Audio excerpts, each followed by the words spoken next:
Facebook Live.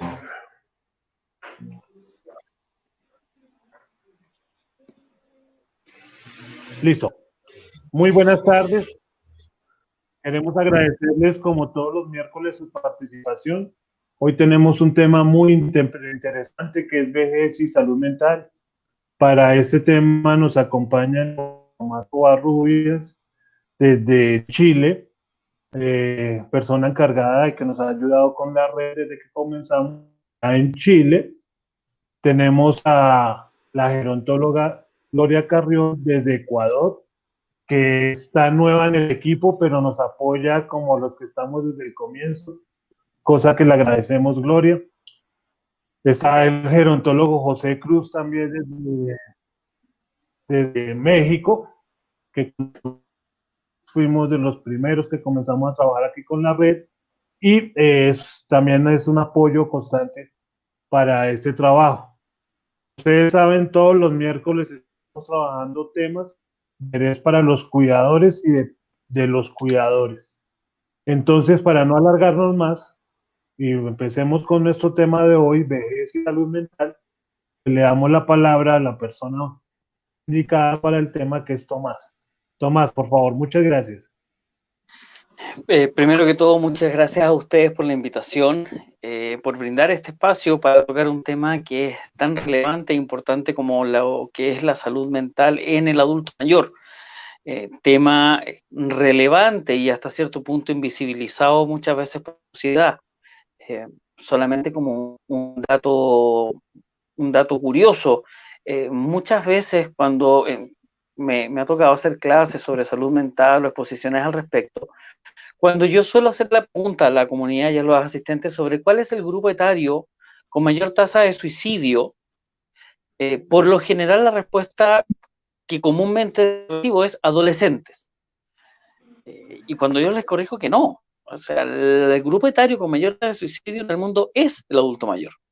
Incluso suele triplicar el caso de los adolescentes. Ahora, claro, y aún así esa es una cifra bastante, que se le llama una cifra invisible. ¿Por qué? Porque cuando se habla, por ejemplo, de suicidabilidad en el adulto mayor, estamos hablando de estadísticas o reportes de suicidios de tipo activo. ¿A qué me refiero con eso? Cuando de manera activa la persona se quita la vida a través de una autoagresión. Sin embargo, en esas estadísticas, en esos números no están los que son los suicidios pasivos. ¿A qué me refiero? Cuando la persona, por ABC o de motivo, entre comillas, se debe morir. Cuando deja sus controles médicos, cuando deja de llevar los tratamientos adecuados, cuando deja de cuidar su salud, etc. Entonces estamos hablando, estadísticamente hablando, de una situación realmente preocupante y que muchas veces, insisto, se invisibiliza.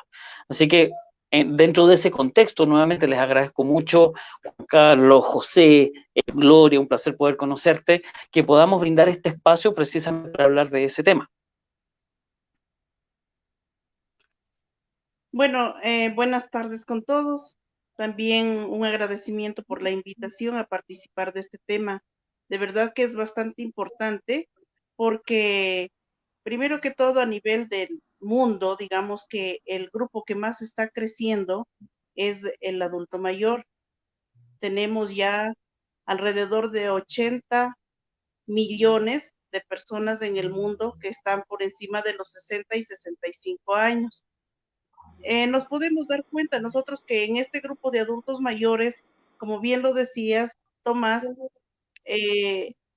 por el hecho de que tiene muchas pérdidas, empezando una pérdida muy importante, digámoslo así, la jubilación de las personas, hace que estas pérdidas les vaya arrastrando a la depresión, a la ansiedad e incluso a la muerte.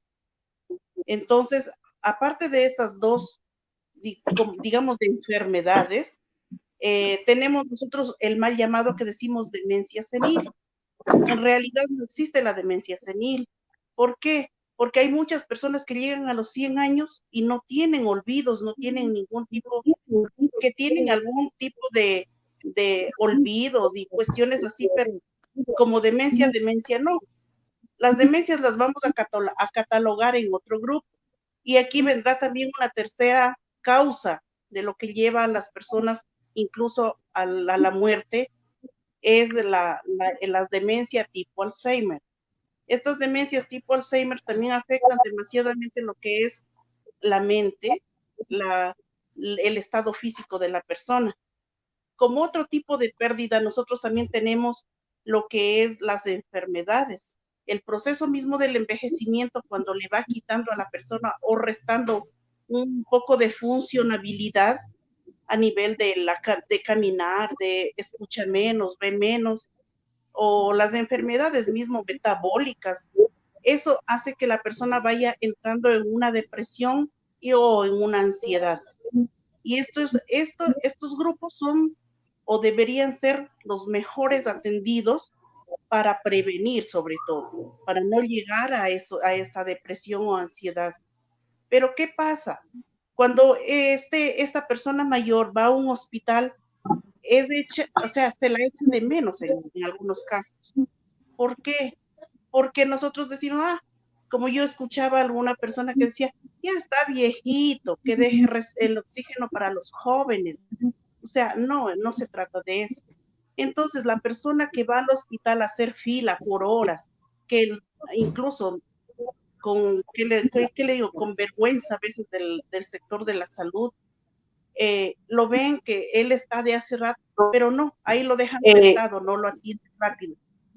Son cosas que van pasando, son cosas que le van deteriorando más la salud a esta persona y le van arrastrando a un estado de depresión. Ya no quiere ir al hospital, ya no quiere no quiere incluso ni tomarse la medicación, porque ¿para qué? Entonces, este es un tema muy delicado, digámoslo así, porque si nosotros como familiares, como personas que estamos trabajando en el sector de la salud, no trabajamos en este campo, pues tendremos un montón de personas mayores que las vamos a tener deprimidas. Vamos a aumentar el grupo o el número de personas que se suicidan. Creo que es muy importante que se aborden estos temas, hablar de ellos, hacer conocer qué es esto y sobre todo estimular a las personas, a las familias sobre todo, a que se trabaje en esto, a que se lo tenga en cuenta la persona, a que se lo tome en cuenta en la casa, porque muchas veces toda la familia supuestamente compartimos, pero él está a un lado y no es escuchado, no es invitado a participar del diálogo. Entonces son causas que lo van arrastrando, incluso estando viviendo dentro de un seno familiar, él está deprimido, él está aislado. Creo que es muy importante este tema. Bueno, en este caso, pues sí, en Gloria y Tomás, pues tienen toda la razón, ¿no? Cuando hablamos de la jubilación, es muy importante tenerlo en cuenta porque ya el adulto mayor ya va a tener más tiempo para poder realizar algunas actividades. El adulto mayor se acostumbra mucho a un ritmo de trabajo, ¿ok? Está trabajando 8 o hasta 10 horas diarias, ya sea de lunes, 6 días a la semana. Entonces, él pues ya tiene una rutina de trabajo, se levanta, se viste y se va a trabajar, regresa, se cambia, se baña, come, ya tiene una rutina este adulto mayor o esta persona. Cuando ya llega la parte de la jubilación, queda así como que stop. ¿Qué hago? Ya tengo 10 horas libres para mí. Voy a acomodar la casa, voy a arreglarla, voy a hacer cosas que no pude hacer para poder aprovechar el tiempo. Pero resulta que conforme pasa la semana, pues todo eso que quería hacer o tendría pendiente en la casa, pues lo resolví en una semana. ¿Y qué va a hacer en los demás días? Pues entonces él empieza a buscar alternativas, ¿no? Pero en algunas ocasiones no es así, no busca alternativas, se queda en casa, se queda viendo tele, se va aburriendo, va recordando cosas y va ahí bajando su autoestima, va ahí diciendo que ya no sirvo para nada, ya no genero una actividad, ya mi familia no me viene a ver por más que yo les hable, y ahí vamos cayendo en esa depresión, en ese aislamiento social que bien refiere Gloria, y entonces vamos a ir perdiendo toda esa dinámica, el adulto mayor ya se va apagando, ya se va deprimiendo y pues a veces en este caso llega al suicidio. Es cuando entra también la parte de la familia, el apoyo familiar. Cuando detectamos que un adulto mayor o nuestro familiar ya adulto mayor se está aislando, es un foco rojo donde tenemos que precaver, tenemos que ver bien qué es lo que está pasando, porque como igual bien dice Tomás, puede haber ya este suicidio.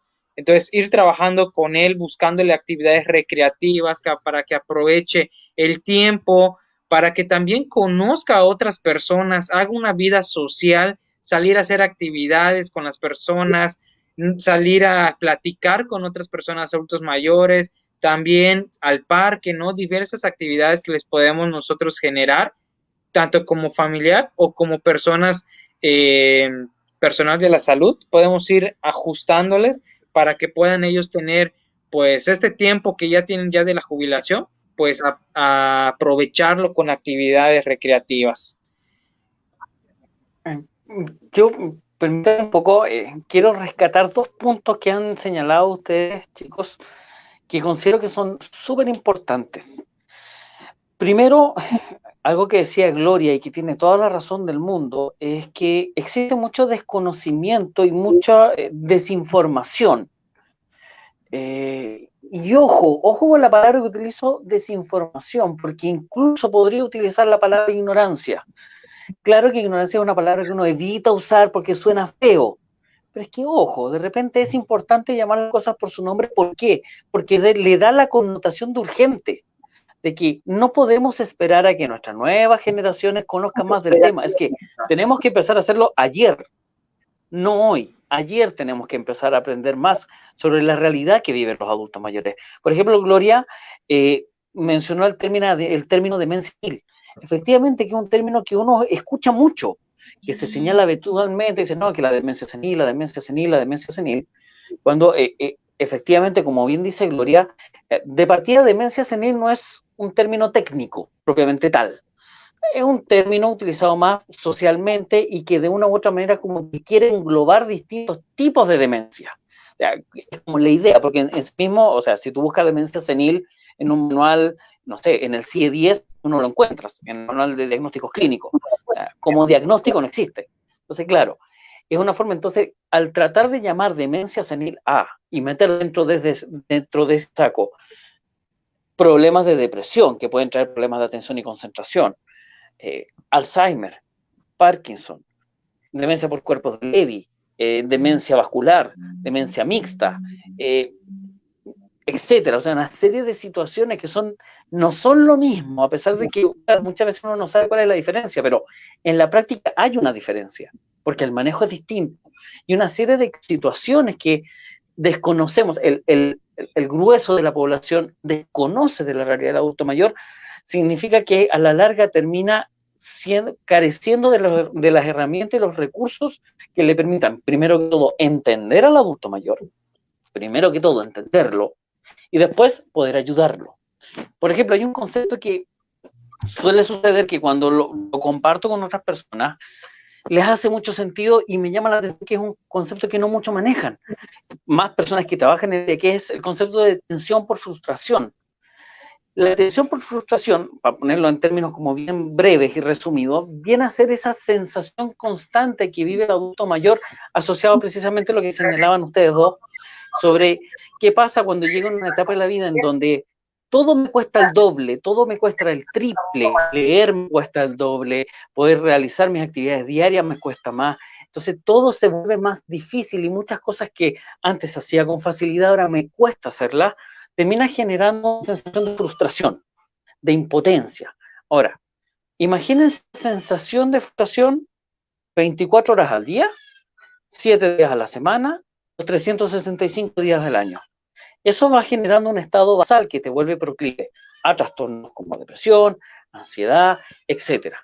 Entonces, muchas veces cuando las personas entendemos, entonces significa que la persona mayor está en un estado de frustración casi constante, porque a veces puede salir de ese estado si logra ser bien estimulado, si logra llevar una vida saludable, una vida entretenida, uno puede sacarlo de ese estado.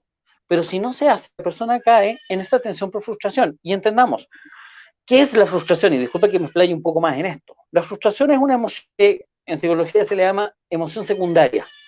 Existen las emociones primarias y las secundarias. Las secundarias son mezclas de emociones primarias. Y en este caso, la frustración se caracteriza por una mezcla entre tristeza y cólera, ira. Entonces, de una u otra manera, el adulto mayor termina sintiendo tristeza e ira con mucha facilidad. Entonces, eso también nos permite entender por qué a veces el adulto mayor responde de manera irritable, por qué se entristece con facilidad, porque ella a lo mejor yo le dije algo con buena intención y se enojó, me retó. ¿Y cuál es la respuesta de la persona? Ah, este caballero pesado, que uno quiere ayudarlo y se termina enojando. Claro, porque no estamos entendiendo cómo funciona esa persona. Ya, ese es un aspecto súper importante y precisamente ligado a eso viene el segundo punto que mencionaba José y también muy importante. Se nos olvida que después de que pasamos el proceso de jubilación, que antes tenían sentido en nuestro diario vivir, en nuestro día a día, ahora carecen de un objetivo. ¿A qué me refiero con un objetivo? El hecho de despertarme en la mañana con el objetivo de ir a trabajar para recibir mi salario a fin de mes o para terminar de hacer X cosas, le dan una motivación a la vida. Cuando carezco de esos objetivos, la mente sí o sí va a buscar algún objetivo X, no planificado. Va a venir lo primero que se le venga a la cabeza. Y a veces esos objetivos que uno establece de manera inconsciente pueden ser súper disfuncionales. Les voy a contar una experiencia para poner esto en un ejemplo concreto. Años atrás, cuando estaba trabajando en el Hospital San Juan de Dios de los Andes, llega derivada a mí, le vamos a poner nombre Juanita, por ponerle un nombre X. La señora Juanita, derivada de la enfermera del programa de cardiovascular, era un paciente policonsultante, diabetes mellitus, hipertensión arterial, artrosis, y mi memoria me falla, pero alrededor de unas 5 patologías comórbidas, más o menos. El tema es que como paciente policonsultante tenían el siguiente problema. Uno, que literalmente pasaba metida en el hospital de lunes a viernes todos los días. Con el doctor, día me toca con el doctor tanto, mañana me toca con la doctora tanto, pasado mañana me toca con la nutricionista, después me toca con aquí, que allá, acá. Y el problema que estaba teniendo la enfermera es que estaba con mucha adherencia al tratamiento. O sea, no estaba siguiendo la pauta alimenticia de la nutricionista, no estaba siguiendo el intake, el medicamento, el consumo de medicamentos como le habían indicado, etcétera. Entonces, por eso dicen, ya lo vamos a mandar al psicólogo. Llega a mí y ella me empieza a contar básicamente su rutina, su día a día. Y efectivamente su día a día era ir al hospital todos los días. Conocía a toda la gente, se paseaba, etcétera. Pero al mismo tiempo también se quejaba de los problemas que le significaban tener múltiples patologías y tantos problemas de salud. Problemas de salud que muchos se podían evitar precisamente si ella siguiera el tratamiento como correspondía. En la sesión en donde nos presentamos y ella me cuenta su historia, me empieza a contar, bueno, que prácticamente vive en el hospital y lo mal que se sentía por estar siempre enferma. Incluso sus hijos la retaban porque siempre estaba enferma.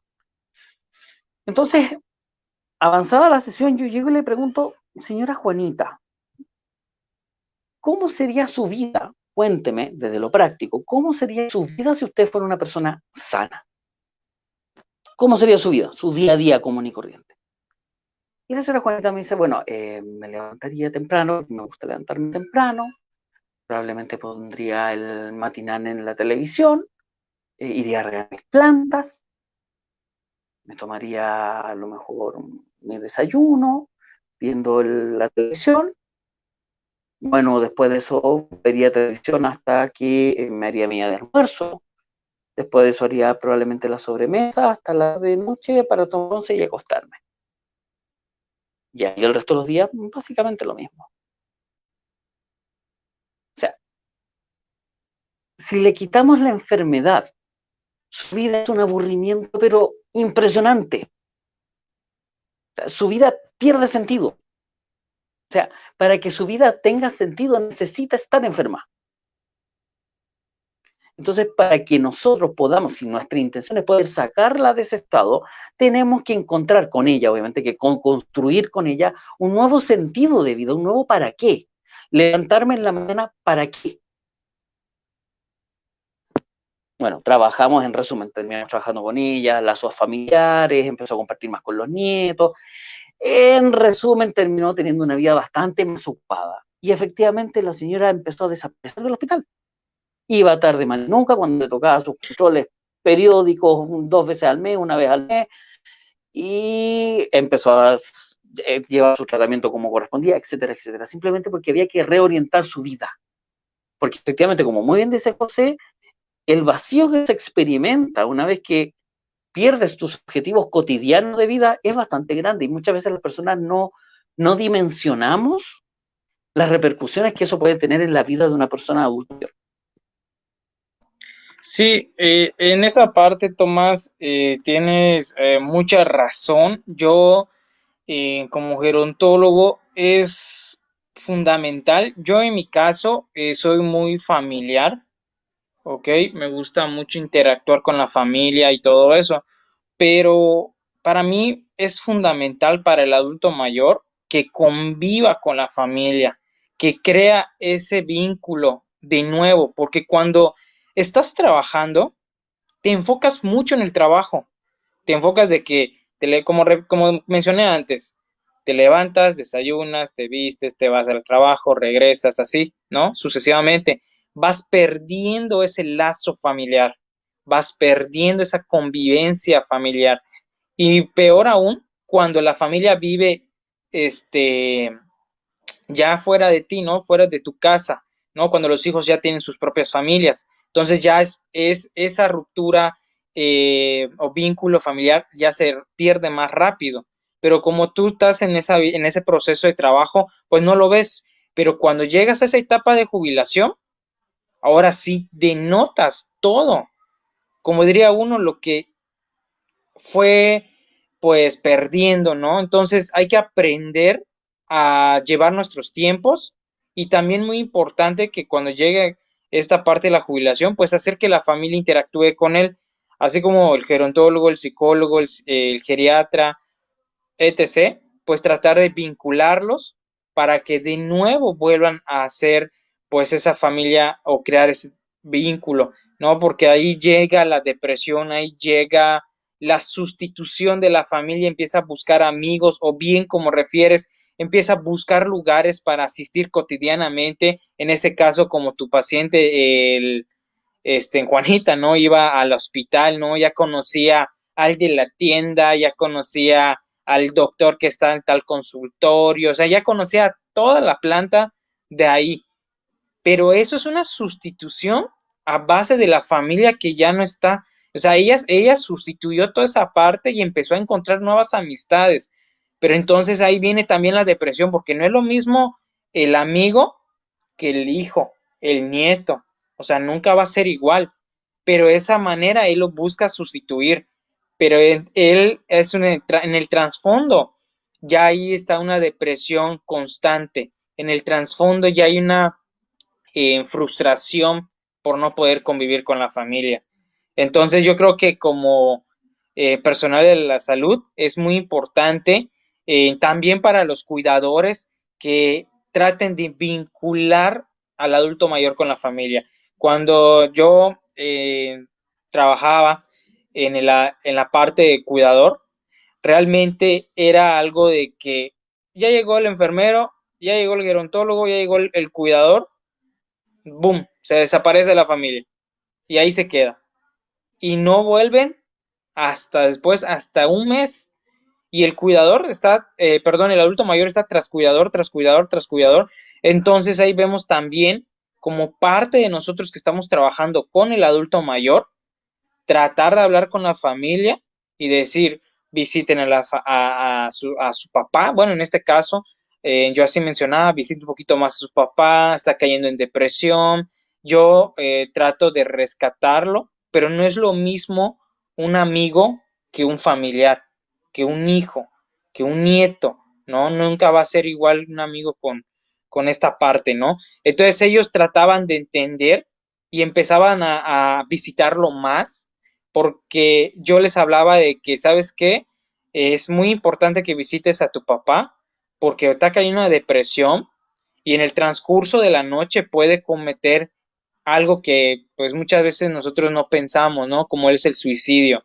Muchos piensan que el suicidio va simplemente en la vida adulta o en la vida joven. Y no, el suicidio también hay en el adulto mayor, pero no muchos lo ven o no muchos lo percatan. Entonces yo creo que ahí, para concluir esta fase, es muy importante la familia, vincularla con el adulto mayor y más el cuidador que tiene ese papel importantísimo porque pasa 8 hasta 12 horas o incluso 24 horas el cuidador con el adulto mayor. Entonces es muy importante esta parte, el de la familia con el adulto mayor.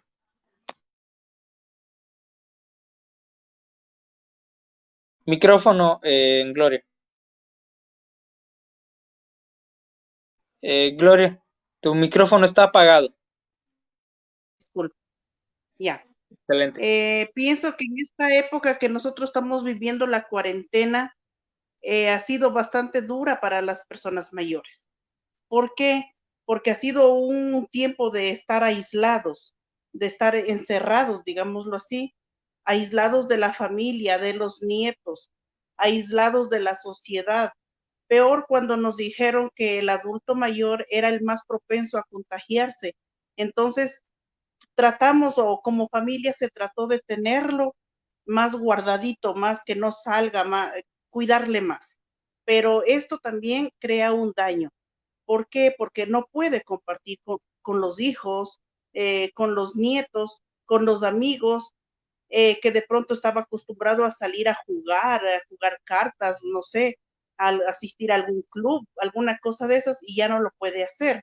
Incluso hay personas que ya están 6, ya empezando el 7º mes, que no han salido. Esto ha generado esa depresión y sentirse solos, la ansiedad. Otra cosa que también ha marcado estos días es la muerte de mucha familia que incluso están muriendo. No poderles velar, no poder hacer nada del proceso que se está acostumbrado a llevar para dar entierro a un familiar, ni siquiera poderle ver. Entonces, esto ha generado peor, o sea, ha agrandado más el mal, digámoslo así. Como familiares, como personal de salud, como cuidadores, nosotros tenemos que aprender a darnos cuenta de cuándo la persona está entrando o cayendo en lo que es esta enfermedad. Hay muchos signos que nos pueden demostrar como trastornos mentales, digámoslo así, cambios en el estado de ánimo. Podemos verle de pronto que está bien y de pronto se pone de mal genio, o de pronto llora, o de pronto se aísla, se encierra. Cambios en los hábitos alimenticios. Estando encerrado por cuarentena, es más fácil que está en la casa, está del dormitorio a la cocina, de la cocina al comedor y come a cada rato. Entonces, ha generado de que muchas de las enfermedades físicas, por ejemplo, los diabéticos han subido sus niveles de glucosa, los hipertensos se les ha disparado la presión arterial y bueno, así enfermedad por enfermedad. Los cambios en los hábitos del sueño. Como está encerrado, la energía o las calorías que consume durante el día no las gasta. Entonces, en la noche no tiene sueño. ¿Por qué? Porque está lleno de energía, está hiperactivo. Entonces no puede dormir. Y son cosas que igual le molestan. ¿Por qué? Antes yo dormía 4, 6 horas seguidas o por lo menos 5 horas y ahora no puedo. Es la desesperación. ¿Por qué no puedo dormir? El aislamiento, ya decía, de las personas queridas, de sus familias, de sus hijos, de sus amistades, de sus nietos, es una señal de advertencia. Aislarse de las actividades que antes lo hacía, también genera digamos, tristeza. Sentirse confundido, incluso sentirse Hay personas, por ejemplo, las personas que están con Alzheimer, que ya no ven, bueno, los primeros fases del Alzheimer, que ya no ve que llega a su familiar, piensan que se han olvidado o están enojados. ¿Qué pasará que no me vienen a ver? ¿Qué les dice? ¿Yo qué les dije? ¿Por qué no estarán enojados conmigo? Son cosas que se están preguntando, digamos, en sí. Entonces esto los lleva a estar más alejados, tristes, molestos, incluso preocupados. Otra cosa es la falta de interés. Bueno, ya dejar pasar la vida, lo que Dios quiera, si ya me quiere llevar, que me lleve, como decir, o una dejación total. Entonces, no, el ánimo de vivir se está quedando a un lado.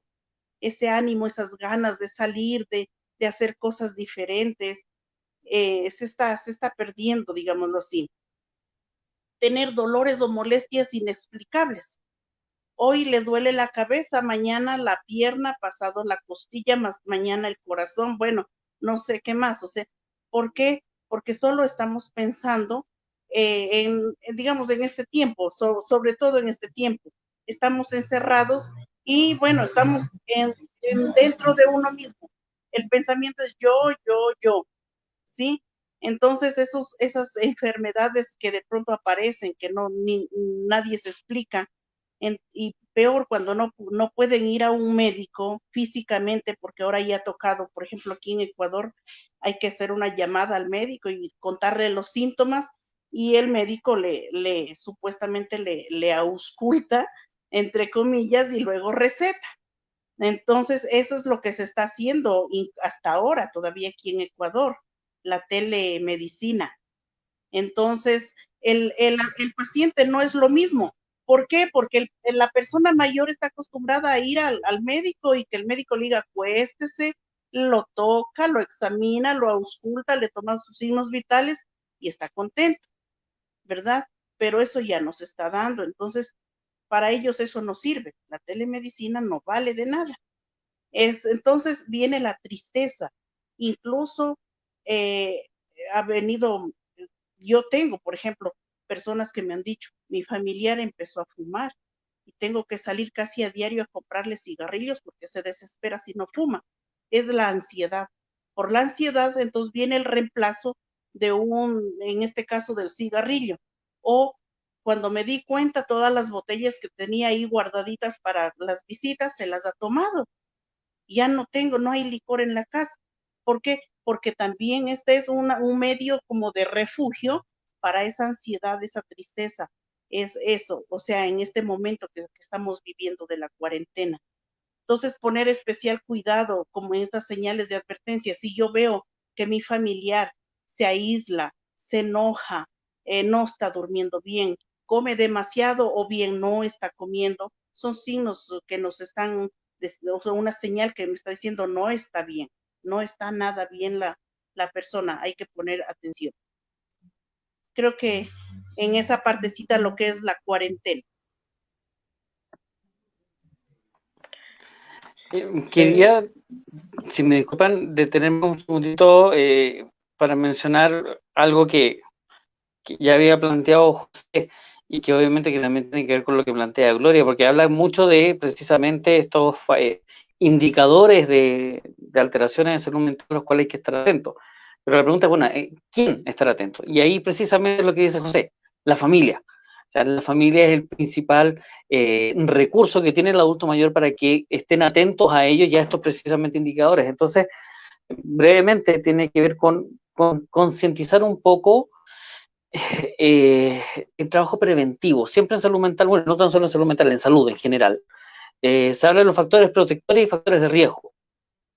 Y tal vez lo que hemos conversado da cuenta de un factor protector fundamental, que es la familia. Y la familia entendida también como una secuencia de conductas relacionales a lo largo del tiempo. O sea, familia no es tan solo un lazo de sangre. Familia significa ser familia, significa contención, apoyo, cuidado, etcétera, etcétera.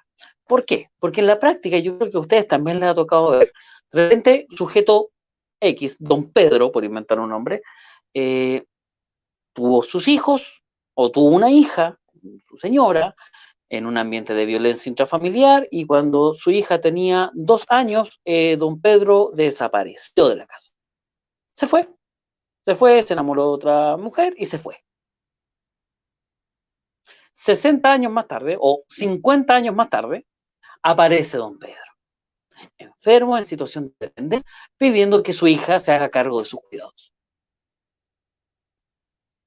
Con una hija que dice, ni siquiera recuerdo quién es él, lo único que sé es que me dejó a mí y a mi mamá, y que por lo que yo he escuchado, trataba muy mal a mi mamá. Y esa hija se tiene que hacer cargo de él. Esa hija es tal vez su única familia. Entonces, claro, el ejemplo que estoy dando es un poco extremo, pero es real. O sea, no es de mentira. O sea, Pedros existe mucho en Colombia, en Ecuador, en Perú, en México, en Chile, en Argentina, en todas partes con Pedros. Y para también no sonar como siendo exclusivo de género, hoy en día también se ven señoras Pedras que también, o sea, fueron mamás que desaparecieron y aparecen 50 años después. No es algo distintivo, claro, a lo mejor por la cultura en la cual nosotros vivimos como latinoamericana es más frecuente en hombres, pero no es exclusivo. Entonces, ese es un factor que, independiente que aquí a lo mejor me estoy saliendo un poco, hablando más a nivel de sociedad, es un factor que tenemos que trabajar a nivel transversal. Los gerontólogos, geriatras, psicogerontólogos, sociogerontólogos, etcétera, todos los que trabajamos con la adultez mayor, también tenemos una labor preventiva y de socializar esto a nivel de toda la comunidad. Y no tan solo este mensaje, entonces, entregárselo a los adultos mayores, entregárselo a tus compañeros, a todos, decirle, oye, no nos olvidemos, todos nosotros vamos a llegar a la adultez mayor. Si es que no nos vamos antes. Pero si no ese es el caso, todos vamos a llegar a la adultez mayor. Todos vamos a ser adultos mayores. Entonces, estoy hoy en día a mis 30 años, 35, 40, 20, 50, etcétera.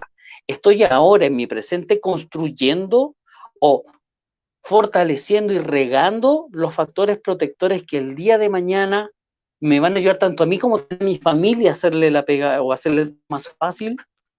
Es como un poco una invitación como a la reflexión. Sé que me salgo un poco de lo que es salud mental, pero es los factores protectores y de riesgo son fundamentales en salud mental.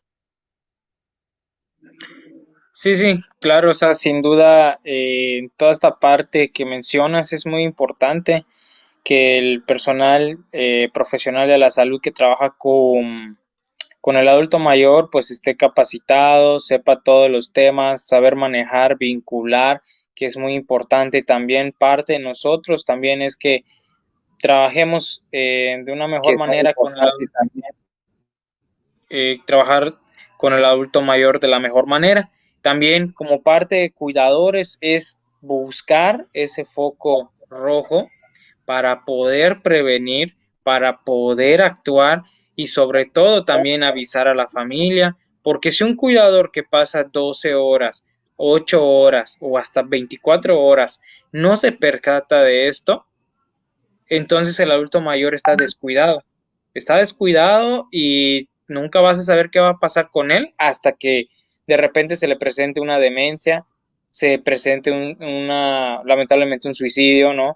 O algo por el estilo. El papel del cuidador es muy importante para poder prevenir, ¿ok?, todo este ciclo de salud mental en el adulto mayor. Y hablando un poquito también de la vejez, es muy importante. Hace un rato mencionaba el tema de conocimiento, ¿no? El tema de que la persona no sepa o algo por el estilo, o sea, la ignorancia, ¿no? El no conocer unos temas. Pues es muy importante como familia, como cuidador, como profesionales de la salud o como profesionales de este tema del adulto mayor, capacitarnos. Es muy importante estar siempre capacitados, siempre buscar todos estos medios, ¿no?, sobre qué es demencia, qué es Alzheimer, qué es Parkinson, ¿no? Toda esta gran variedad para poder determinar, bueno, mi adulto mayor está entrando en esta fase.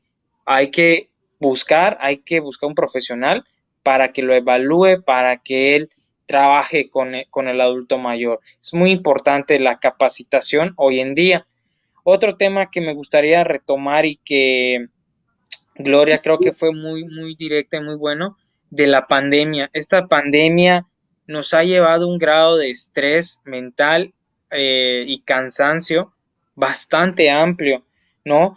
Y más si el adulto mayor está con un familiar, con un cuidador primario, en donde ya hay una violencia y por el mismo estrés esta persona como cuidadora no se da cuenta que está maltratando a su papá, a su mamá o a su paciente, al adulto mayor, la está maltratando en cuestiones de gritos, jaloneos, quizá al grado también de pegarle, ¿no? De que te tienes que tomar el medicamento, tienes que comer, tienes que bañarte, ¿no? Y si este adulto mayor, y es muy, muy real, si este adulto mayor tiene una demencia, el maltrato es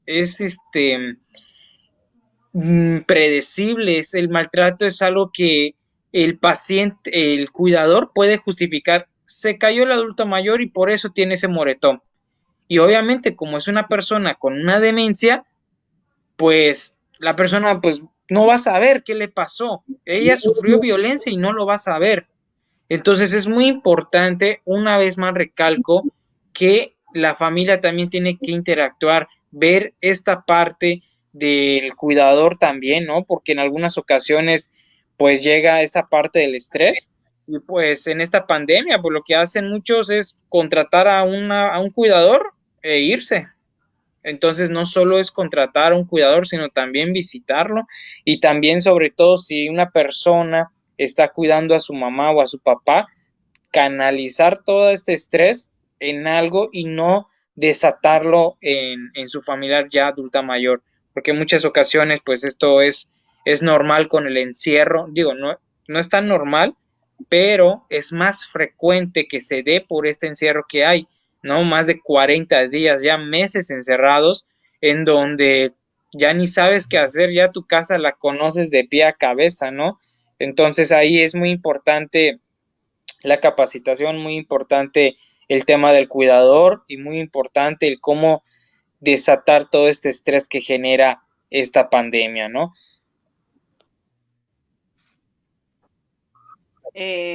Ya nos queda poco Muchas gracias, tiempo. José. Perdón, yo Tenemos un... intervengo acá. Eh, Perdona, Gloria. Gloria, perdona un momentico, ya te devuelvo la Sí, palabra. tranquilo. Es que en lo que Tomás nos decía de los factores sociales son fundamentales, y más si estamos hablando con cuidadores informales, que es para lo que estamos trabajando dentro de la red latinoamericana, que esto, para nosotros es todo texto completo. La parte médica, psicológica y la parte social no la podemos dejar de lado. Pero, por ejemplo, nos decía Angelina desde México también la familia de ellos no, no tienen dentro de su plan contratar un cuidador, se cargan de todos esos problemas para el adulto mayor y para la familia como tal. Y Katia, si no estoy mal, desde Argentina, nos dice que es un problema, ustedes hablaban antes, cuando también la familia contrata a un cuidador y se desprende del adulto mayor, le delega todo a este cuidador. Y eso me gustaría que ustedes como expertos le quieran ayudar, que en ese caso el cuidador, ¿qué puede hacer cuando la familia se desprende de toda responsabilidad y se le deja al cuidador? Ustedes le puede contestar a Katia.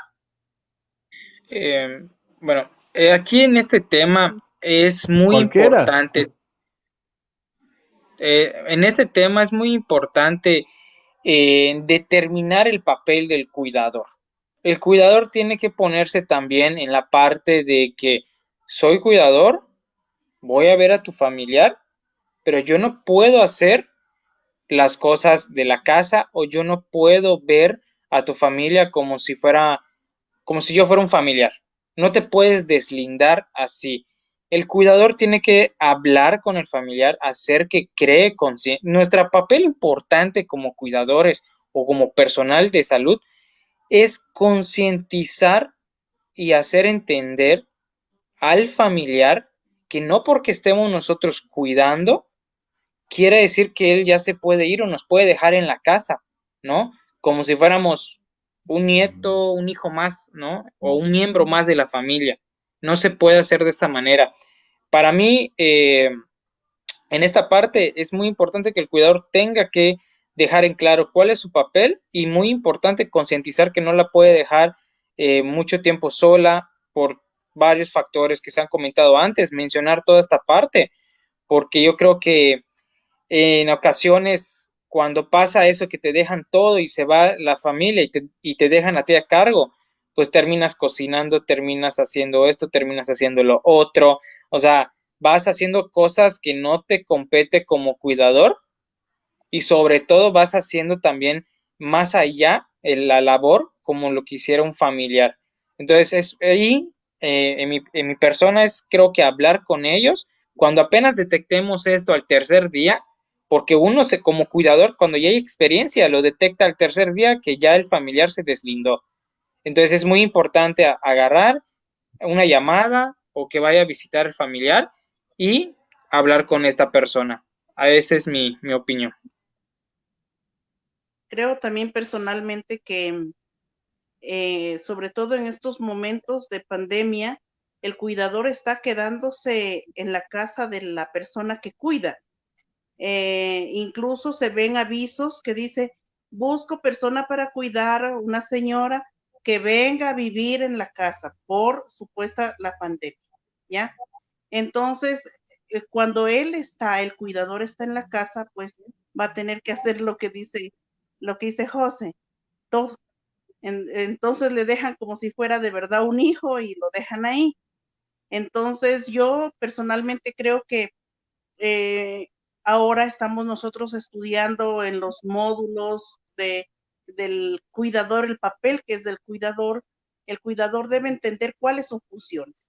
¿Cuáles son sus funciones? De verdad que uno puede ayudar, pero no siempre hacerse como si fuera el hijo de la persona a quien cuida.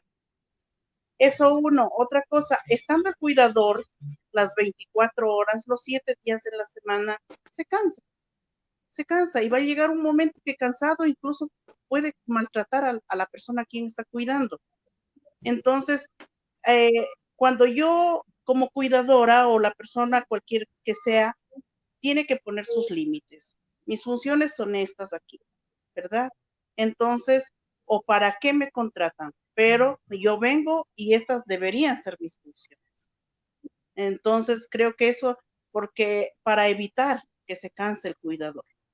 El cuidador estando todo el tiempo ahí, se va a cansar y va a entrar a este síndrome del cuidador quemado y sabemos las consecuencias que vienen con eso.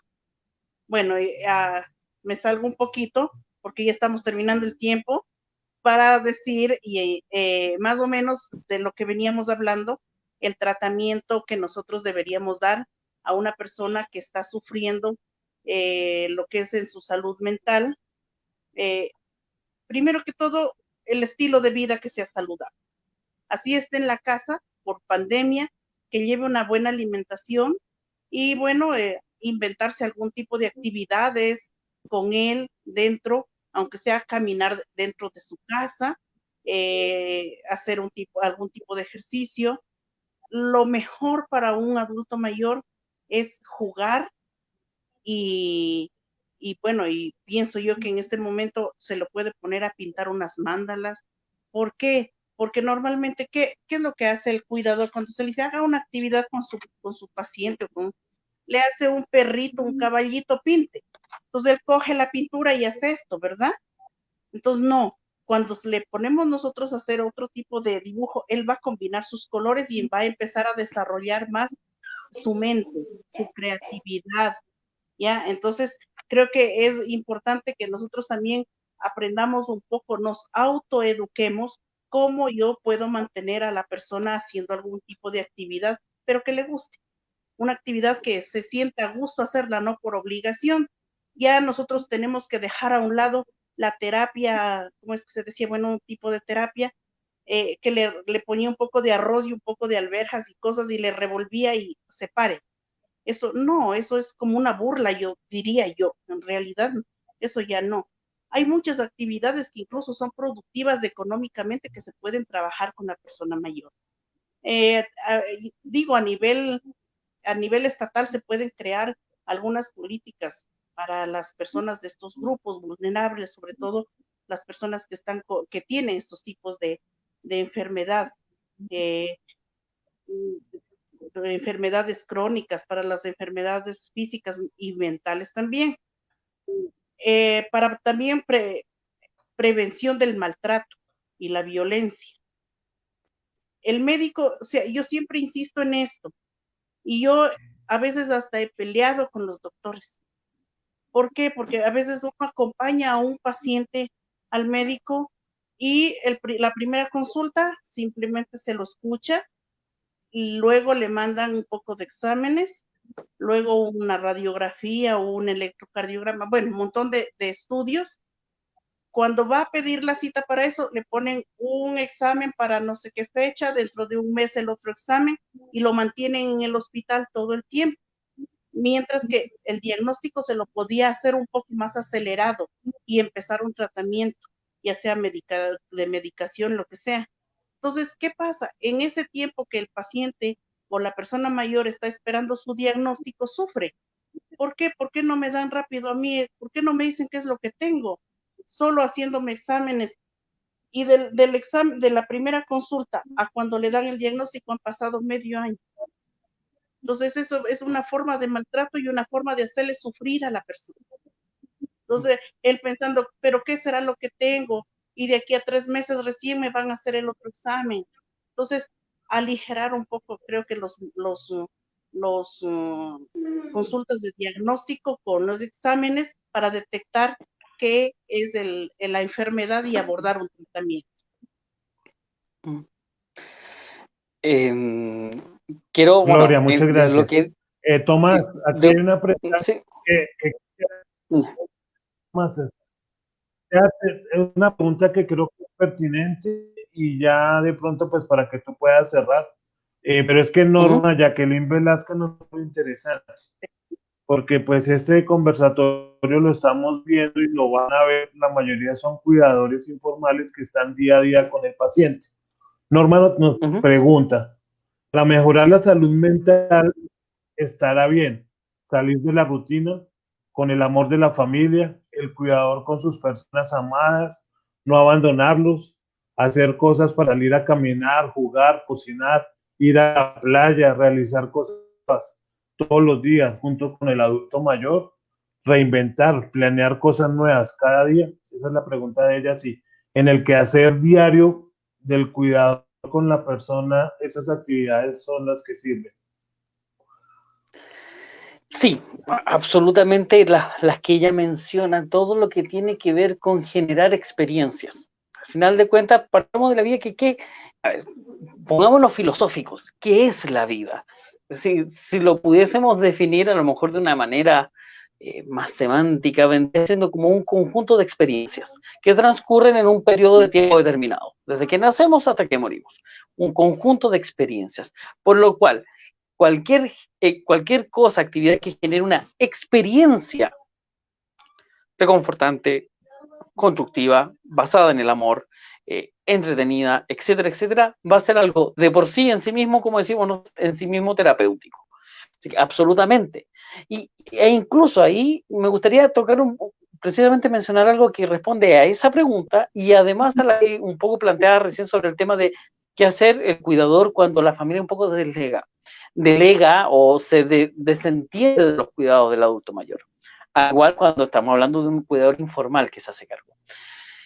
Es importante entender que cuidar a un ser querido, cuidar a un familiar, digamos, no tan solo es tal vez un deber moral, un deber social, etcétera. No tan solo es un deber, es un derecho. Y muchas veces a las personas no entienden, no se conectan con el ser un derecho. Uno tiene derecho a generar experiencias y a construir experiencias con esa persona que el día de mañana no va a estar.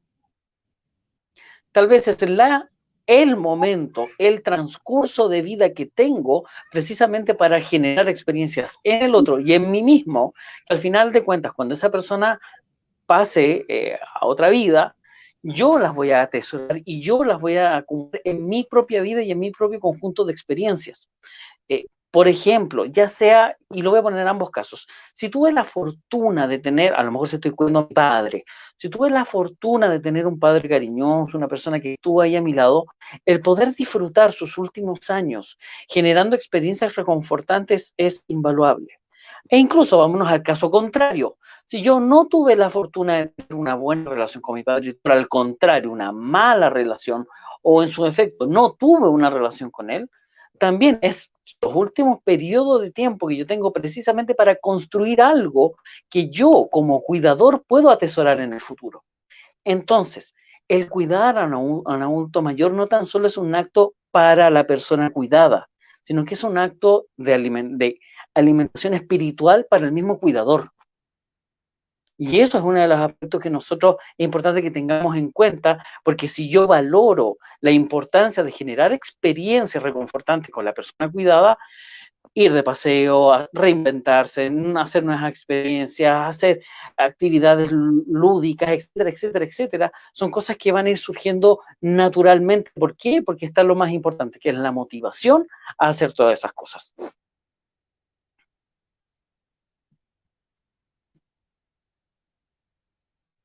He dicho caso cerrado.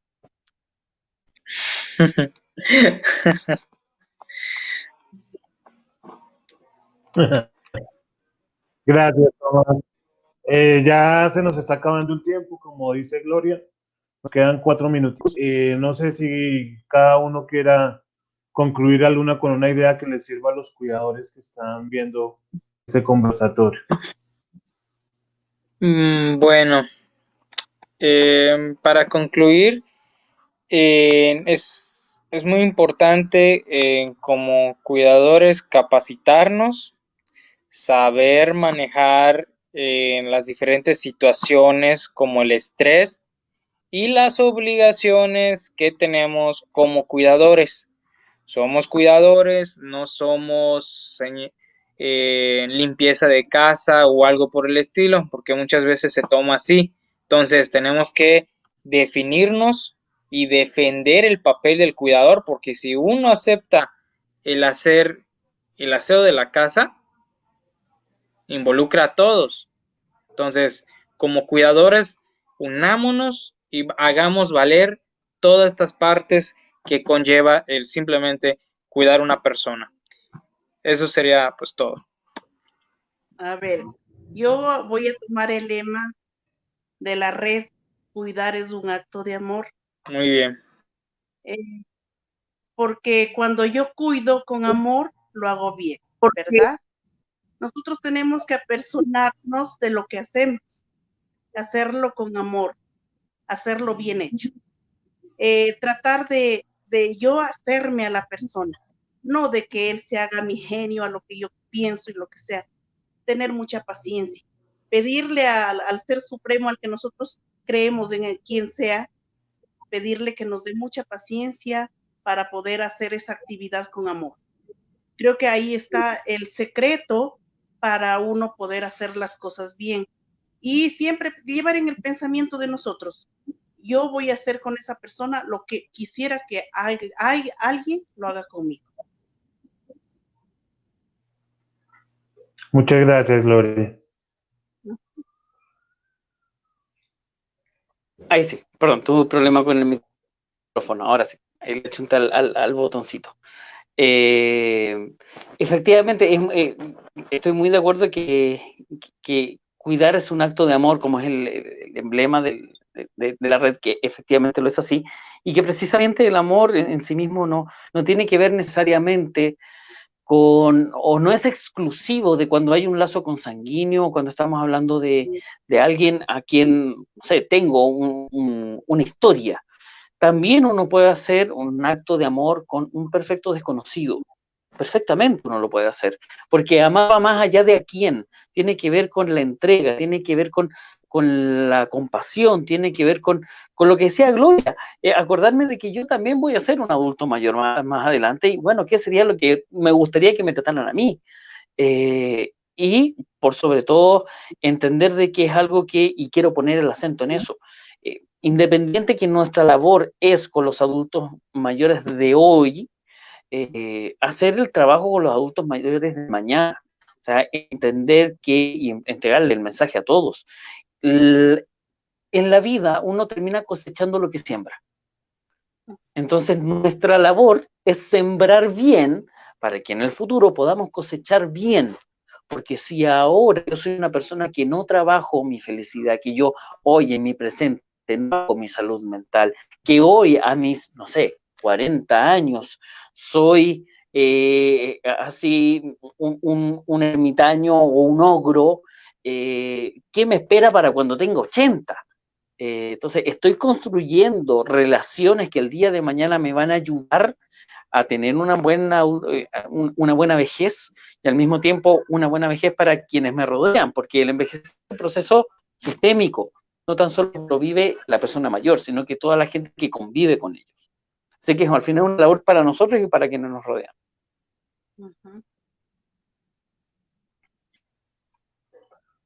Sí, Tomás, estamos de acuerdo.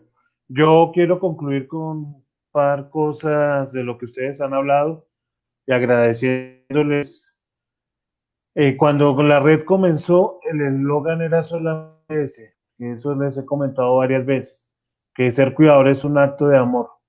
Y después, por muchas cosas que han pasado, ya quedó que ser cuidador es un acto responsable de amor, porque uno con amor en todo caso puede hacer daño, con la voluntad. Por eso el cuidador tiene que saber qué es lo que está haciendo. Como lo ha dicho José, tiene que estar formado, estarse contando para lo que bien hablábamos de que no confundan nuestro trabajo con actividades de hacer en la casa, que con todo el respeto, las personas que lo hacen, pero es otra labor muy diferente a la nuestra. Entonces es importante estar actualizados, formados, para poder trabajar. Esa dignidad es la de uno cuando sabe que está apoyando a su paciente, no que está pasando las 10 o 12 horas esperando que termine el día, no importa qué está pasando con el paciente.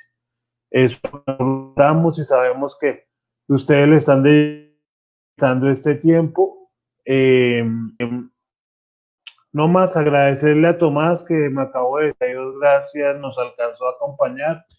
Una excelente presentación. Lo mismo lo de Gloria, como siempre, muy agradecido, tu participación excelente. José, que pues, lamentablemente pues el huracán que está pasando por Yucatán no dio el tiempo para acompañarnos. Como siempre, muchísimas gracias. Dentro de 8 días invitarlos para el otro conversatorio, temas interesantes para ustedes, e invitarlos a los que quieran con Tomás el curso de tiene Tomás desde el año pasado. No sé si Tomás quiera hacer un resumen para invitarlos a las personas que lo quieran hacer. Sí, es bueno, el curso originalmente tenía el nombre de Atención Psicológica a Adultos Mayores. En su comienzo, originalmente, era un curso dirigido a psicólogos precisamente para complementar sus conocimientos en cómo es el manejo psicoterapéutico con adultos mayores. Sin embargo, ese curso se fue flexibilizando precisamente para que los contenidos fueran más transversales y fueran también para distintas personas, principalmente cuidadores, o sea, para que entendieran un poco, al final ahora está más dirigido a lo que es el manejo psicológico, el manejo emocional de adultos mayores. Se habla de psicopatología, pero en un lenguaje bastante comprensible. Se habla de demencia en general, es un poco lo que estábamos hablando recién. Es una invitación a poder informarse de cómo es el funcionamiento y lo que es la salud mental en el adulto mayor, para así tener herramientas más precisas para poder brindar esta labor de contención y de pesquisa temprana. Como muy bien decía Gloria, es importante poder identificar de repente factores claves que a lo mejor, si yo puedo brindar apoyo, bien, pero si a lo mejor escapa de mi competencia, por lo menos me entrega la capacidad y el criterio para decir, ok, hay que consultar con un especialista, derivarlo para una atención más profesional. Así que bueno, ese es el curso. Estamos ahora con Juan Carlos, vamos a afinar un poco los detalles del curso para que efectivamente quede disponible 100% para todos. Muchas gracias, Tomás. Y nuevamente gracias a todos. Gloria, mil gracias, un abrazo. Y estamos como siempre atentos a ustedes. Y si quieren proponer un tema, los que quieran participar en un conversatorio, invitados como siempre. Y un abrazo cuidador y nos vemos dentro de 8 días. Muchas gracias, que estén bien. Está bueno, chao. Gracias.